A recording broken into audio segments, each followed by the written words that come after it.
Okay guys, subukan natin maglaro ngayon ng Clash of Royale. Matagal-tagal lang hindi naglalaro dito. Okay, kalaban natin ngayon ay si Denial.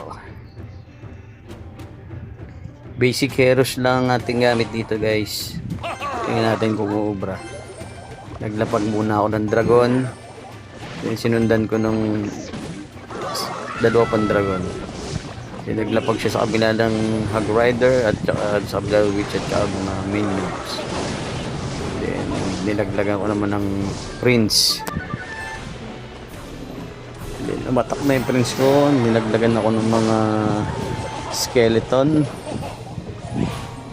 Naglaglag ako ngayon ng Witch para mapigilan ko yung attack niya. Then nag-iipon muna ako ng elixir para sa sunod kong attack. Inaraw ko siya.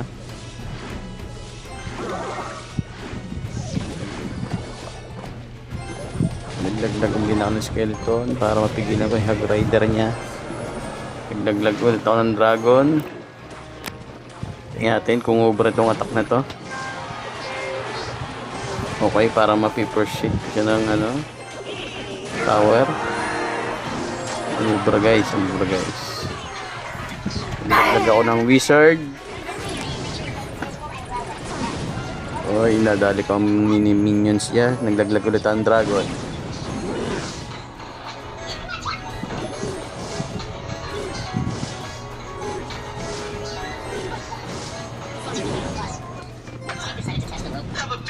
Naglaglag ako ng Prince para sa second tower. Boom, boom, boom, boom. Doon naglaglag siya ng minion. Nangyari yung aking Prince. Naglaglag ako ng Witch sa kabila. Then arrow para sa skeleton. Skeleton naglaglag ako. So sinusubukan akong tibagan ng tower. Matitibag. Ay, nagbigila na siya ng fireball.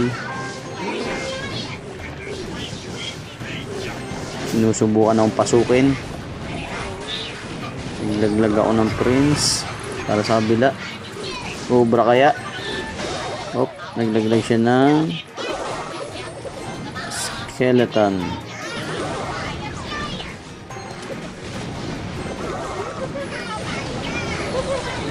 Meron siya fireball, hindi umubra. Okay, ako naman ang attack. Naglaglag ako ng skeleton. Anong tawag sa effect na yun?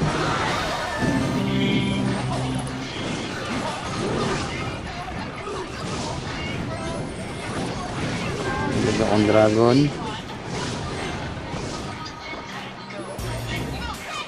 Okay.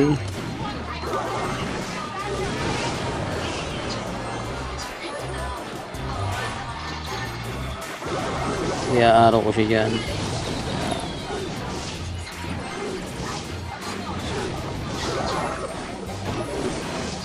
Bilag ako ng dragon.